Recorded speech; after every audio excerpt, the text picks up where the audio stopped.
کیا کسی مرے ہوئے شخص کو منجمد کرنا اخلاقی طور پر درست ہے؟ کیا ہمیں زندگی اور موت کے قدرتی چکر میں مداخلت کرنی چاہیے؟ بتائیں، کیا انسان کو فطری عمل موت میں مداخلت کرنی چاہیے، یا سائنس کا مقصد ہی یہ ہے کہ وہ ناممکن کو ممکن بنائے؟ یہ خدا بننے کے اخلاقی دلائل کو بھی جنم دیتا ہے۔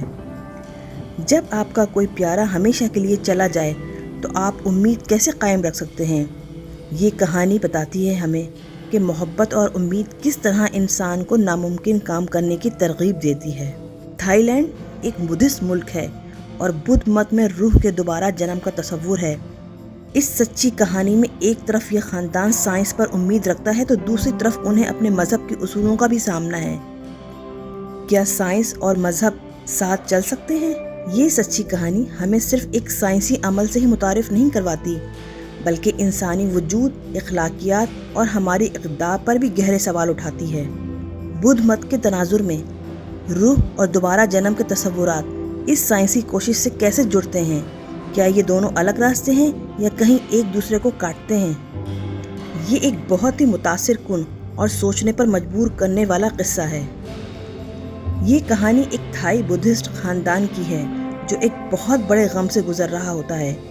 ان کی 2 سال کی معصوم بیٹی، جس کا نام آئنز تھا، دماغ کے کینسر کی وجہ سے اس دنیا سے چلی جاتی ہے۔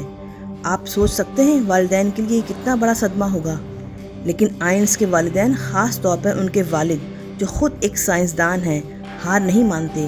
وہ اپنی بیٹی کو ہمیشہ کے لیے کھونا نہیں چاہتے۔ وہ ایک انتہائی غیر معمولی فیصلہ کرتے ہیں۔ وہ اپنی بیٹی کے دماغ کو کرائیو پرزرو کرانے کا فیصلہ کرتے ہیں۔ کرائیو پرزرویشن کیا ہے؟ یہ ایک ایسا سائنسی طریقہ ہے جس میں کسی جسم یا اس کے حصوں کو بہت کم درجہ حرارت پر منجمد کر کے محفوظ کیا جاتا ہے۔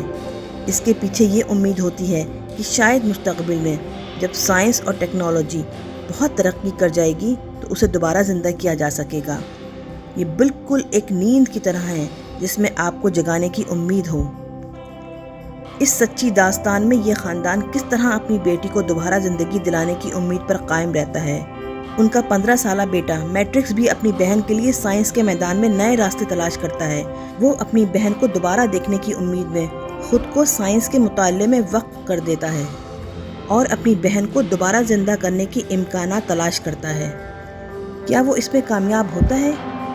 آئنز یعنی بچی کے دماغ کی کرائیو پرزرویشن کامیاب ہونے کا مطلب یہ نہیں کہ انہیں دوبارہ زندہ کر دیا گیا ہے۔ فی الحال کوئی بھی انسان کرائیو پرزرویشن کے بعد دوبارہ زندہ نہیں کیا گیا۔ اس عمل سے سائنسدانوں کو، خاص طور پر آئنز کے کیس میں، کوئی نئی سائنسی دریافت نہیں ملی، لیکن علمی وسعت اور تحقیق سے یہ سمجھا کہ انتہائی کم درجہ حرارت پر خلیات، ٹشوز اور اعضاء کو کیسے محفوظ رکھا جا سکتا ہے، اور یہ بھی کہ مستقبل کی ٹیکنالوجی پر امید کی جا سکتی ہے۔ یہ یقین رکھنا کہ اگر دماغ کی ساخت برقرار رہتی ہے تو مستقبل میں نیورو سائنس اور نینو ٹیکنالوجی میں ایسی پیش رفت ہو سکتی ہے جو دماغ کے معلومات کے مواد کو بحال رکھ سکے اور یہاں تک کہ ایک نیا جسم بھی تیار کر سکے۔ لہٰذا تھائی خاندان کی بیٹی آئنز کے معاملے میں سائنسدان کو کیا ملا سے زیادہ یہ ان کے والدین کی امید اور مستقبل کی ٹیکنالوجی پر یقین تھا کہ شاید آئنز کو بھی دوبارہ موقع مل سکے۔